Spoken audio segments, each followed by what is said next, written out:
Hello and welcome back to Get Great at Maths. I'm here to help you pass your maths exam, so hit that like and subscribe button. We're going to look at keywords, key formulas and how to gain top marks.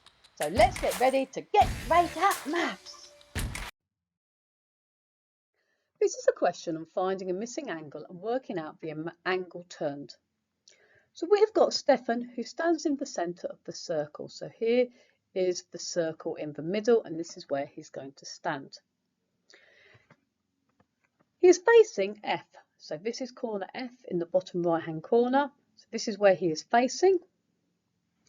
He stood in the middle looking at F. He turns anti-clockwise to face D, which is the corner up here in the top right. And you've got to find out what angle Stefan turns through. You've got to write your answer in the box here to say how many degrees, so that's the angle. So the angle is measured in degrees. And this will give you 1 mark in the exam.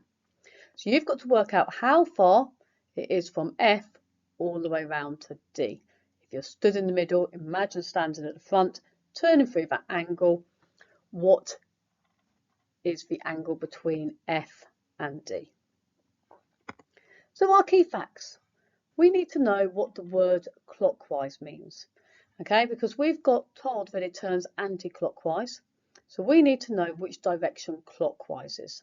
So clockwise is the directions the hand move on a clock.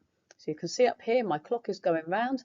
So if the direction is moving round this way to the right, then this is clockwise. So if I start at F and I move round to the right in this direction here, I'm going round clockwise. But we're actually turning anti-clockwise. So anti-clockwise is the opposite direction to clockwise. So these hands are moving round to the right.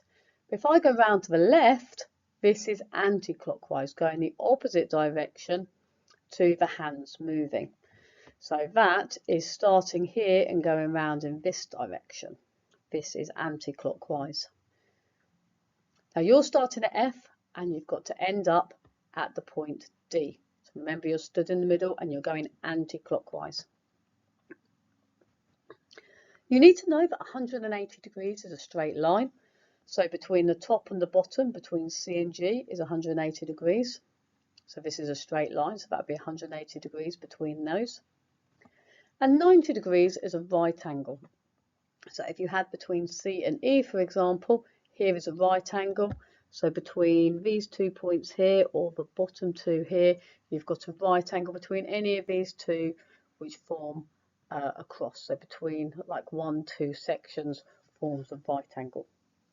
But you've got to work out the angle he turns going from F and ending up at D.